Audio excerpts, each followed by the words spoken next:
بسم الله الرحمن الرحیم. نن زموږ د طریقة العصریه د اول حصې الدرس الخامس عشر یعنی 15 درس او سبق نمبر یو کم او یا 69 نمبر سبق ته او پدې کې الدرس الخامس عشر په 15 درس کې اولنې سبق ته اول بته د ضروری قاعده وایو او د الفاظ معنی. ضروری قاعده دادي اول نمبر موږ لرا کړی انتم د جمع مذکر مخاطب معنا د حاضر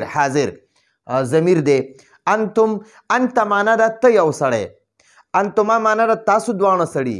او انتم معنا د تاسو درې یا ټول سړي چې د دوه نه زیات شي کنه نو هغې دپاره انتم استعمالیږي. که هغه درې وي که 300 وي که 500 وي که هر څومره وي نو دوو دپاره د یو دپاره انته ته، انتما تاسو دوانه، انتم تاسو ټول. ٹھیک شو؟ نو دا انتم ضمیر د دې معنا د تاسو ټول. انتم د جمع مذکر مخاطب د طوا باندې زه صبر ځکه لګوم چې بعض خلک مخاطب وای نو مخاطب چې زه اوس خبرې کوم نو زه مخاطب یم او چې تاسو اورئ نو تاسو مخاطب یې. ٹھیک شو؟ نو د یو زبر زیر دومره فرق راځي. مخاطب چې متکلم ته وای، تکلم کلام کوونکی خبرې کوونکی ته مخاطب وای او چې څوک خبره اوري کنه مخامخ راته څوک ناسي هغه ته مخاطب وای. نو ما د مخاطب دپاره حاضر لګولی، حاضر ضمیر. نو انتم د جمع مذکر مخاطب یعنی حاضر ضمیر دی. د بریکټ مینس کې چې ما حاضر لګولی نو دا د مخاطب ته یعنی د مخاطب حاضر ته وای. لکه انتم معنا د تاسو ټول، رجال سړي یې، تاسو ټول سړي یې. لکه یو کس دی نو هغه ته به انت رجل ته یو سړی، او که دوه کس سړي وي هغې ته به انتما رجلان تاسو دواړه سړي یې. او که د دوو نه زیات وي که نه که 3 وي او که 5 وي او که 500 وي نو هغې ته به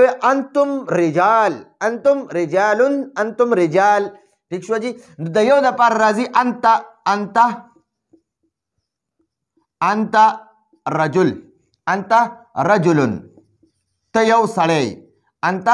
رجل ته یو سړی. او د دوه چې دوه سړي وي نو هغې دپاره به راځي انتما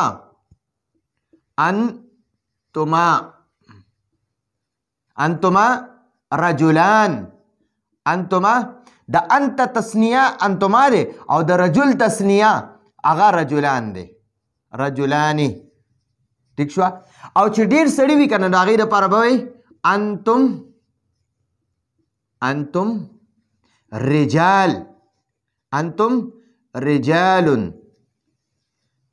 رجالون دی. عرب وایي انتم رجال. یو سړي دپاره راځي انت رجلون، عرب وایي انت رجل. او د دوو دپاره راځي انتما رجلانی، عرب وایي انتما رجلان، دا نون ساکن وای. او د ډیرو دپاره راځي انتم رجال تاسو ټول سړي یې. د یو دپاره انت رجل ته یو سړی، د دوو دپاره انتما رجلان تاسو دواړه سړي یې، او د ډیرو دپاره انتم رجال تاسو ټول سړي یې. نو دا خو انتم شو. اوس انتن نه دی، انتن دا د جمع مؤنث مخاطب ضمیر دی. دا د ډیرو ښځو دپاره استعمالیږي. د ډیرو سړو دپاره انتم تاسو ټول سړي او د ډیرو ښځو دپاره انتن تاسو ټولې ښځې. نو دا انتن چې دی که نه نو دې ته ما لیکلي د جمع مؤنث مخاطب، دا طوا باندې زبر دی. مخاطب یعنی حاضر، مخاطب حاضر ته وایي یعنی حاضر چې موجود وي مخې ته نه ناست وي نو مخاطب حاضر ضمیر دی. لکه انتن تاسو ټولې ښځې، طالبات طالب علمان یې. ګوره د یوې ښځې دپاره راځي انتي، د سړي دپاره انته راځي، د ښځې دپاره انتې راځي. انتي ته یوه ښځه، طالبتن طالب علمی.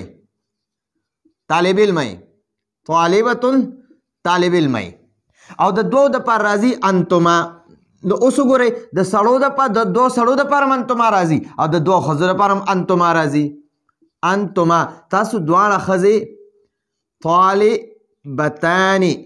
د یوې طالبې ته طالبتن وایي، د دوو ته طالبتانی وایي. طالبتان عرب وایي طالبتان. او ګورئ د ډیرو سړو دپاره انتم راځي او د ډیرو ښځو دپاره انتن.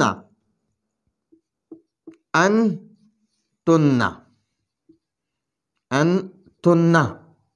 تاسو ټولې ښځې طالباتن طالبات طالب علمان یې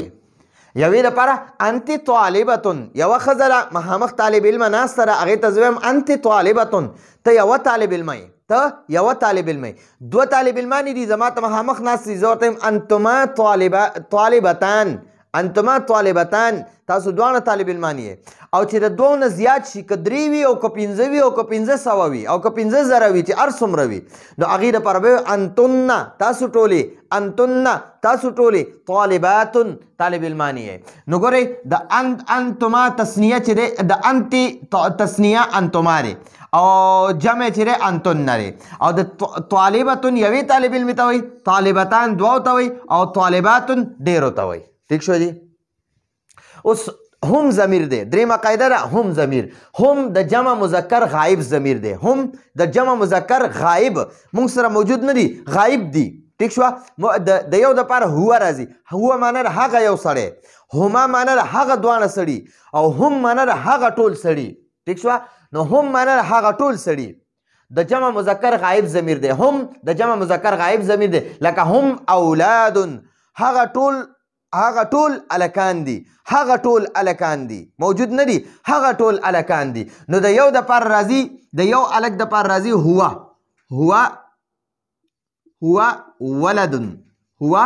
ولدن ٹھیک شو د دوو دپاره راځي هما ولدان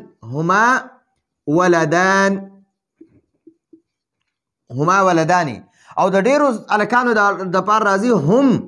هم معنی هغه ټول اولاد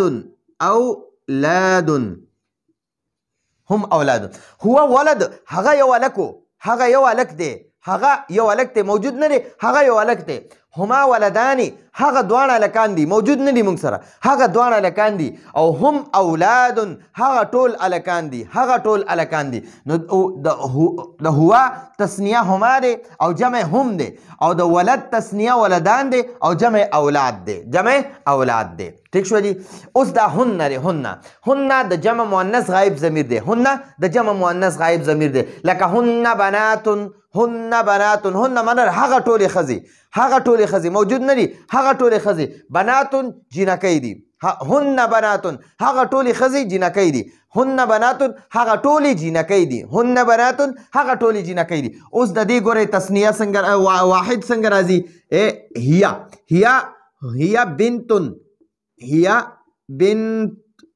هي بنتن هي معنی هغه یوه بنتن جینۍ ده هغه یوه جینۍ ده د سړي لپاره راځي هو او د ښځې لپاره راځي هي او د دوو دپاره د سړو دپاره هم هما راځي او د ښځو دپاره هم هما راځي هما بنتان هغه دواړه جینکۍ دي هما بنتانی هغه دواړه جینکۍ دي او د جمع دپاره راځي هن هغه ټولې بناتن جینکۍ دي ٹھیک شو نو ګورئ انت رجل انتما رجلان انتم رجال او انت طالبتن انتما طالبتان انتن طالبات اوس د غایبو دپاره راشه هو ولد هما ولدان هم اولاد او اوس د غایب مؤنثو دپاره راشه هي بنت هما بنتان هن بنات ٹھیک شو جی نو دا زمونږ سره ضروري قاعدې وي دا داسې قاعدې دي چې دا به زمونږ د الدرس الخامس عشر سبق د ابتدا نه چې کوم سبقونه دي په هغې کې به دا الفاظ استعمالیږي دا ضمیرونه دي دا انتم انتن دا د حاضر ضمیرونه دي او هم هن دا د غایب ضمیرونه دي ٹھیک شو جی او د دې نه مخکې سبقونو کې الدرس الرابع عشر کې او الدرس الثالث عشر کې په هغې کې مونږ د واحد او د تثنیه ضمیرونه ویلي او په دې کې د جمع حاضر او د جمع غایب ضمیرونه وشو اوس راله د الفاظو معنی راکړي دې اړخ ته الفاظ راکړي دې خوا مور سره په دې سور مارکر معنی لیکلي دي نو الفاظ راکړي انتم څنګه چې موږ په قاعدو کې ویو هماغه دي د جمع مذکر مخاطب ضمیر دی انتم تاسو ټول سړي انتن معنی ده تاسو ټولې ښځې اوس هماغه ضمیر دی چې کوم بره قاعدو کې مو وي درېیمه قاعده هم نو هم معنا ده هغه ټول سړي موجود نه دي غایب دي نو د هغې دپاره هم هغه ټول سړي او د جمع مؤنث غایب صیغه ده دا ضمیر دی هن معنا ده هغه ټولې ښځې هن هغه ټولې ښځې اوس دا الفاظ دی خوا دي نو د دې جالسون معنا ټول کېناستونکي سړي یعنی ټول ناستې والا سړي او ذاهبون ټول تلونکي سړي او ایها الاولاد اے الکانو ارے بچو اردو کې وایي ارے بچو او مونږه وایو ایها الاولاد په عربی کې وایي مونږ ورته په پښتو کې وایو اے الکانو ایها الاولاد اے الکانو اوس په دې کې یو ضروري قاعده ده خو هغه څه ووایو چې هغه اوس دلته کې بیان کو او که بیان یې نه کو ګورئ کله چې یا دیتا یا حرف ندا وایي کله چې د یا حرف ندا او د الف لام والا اسم دا وګوره الاولاد چې دی دا الف لام والا اسم دی نو کله چې د یا او د الف لام والا اسم په منځ الف لام والا اسم راشي که نه نو بیا به د یا او د الف لام والا اسم په منځ کې ایها لګې که د الف لام والا اسم مذکر وي نو ایها به لګې او که د الف لام والا اسم مؤنث وي نو بیا به ایتها لګې ایتها نو بس هم د دې هماغه معنی ده یا معنی په عربۍ کې وایي یا او موږ وایو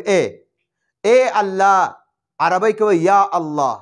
ای الله یا الله ګوره یو خبره ده نو موږ وایو ای الله عربۍ کې وایي یا الله ٹھیک شوه اوس دلته وایي یا ایها الاولاد موږ عربۍ اولاد الکانو ته وایي یا ایها الاولاد نو موږ وایو ای الکانو څه کوئ تاسو ٹھیک شوه نو دغه شانتې او که چېرته د یا نه پس الف لام والا اسم نه وي که نه نو بس یا نه پس په ډایرکټ زیدو لګې یا زیدو یا حامدو بس ایوها به پکې نه لګي ټیک شوه نو دا زمونږ د نن ورځې درس و چې موږ پکې ضروري قاعدې او د الفاظو معنی وویلې ښه تفصیلي بحث هم پکې وکړو انشاءالله دا بحث به زمونږ په نور درسونو کې په کار راځي نو راتلونکي درس ور اجازت غواړو هذا هو المرام والله اعلم بحقیقة الكلام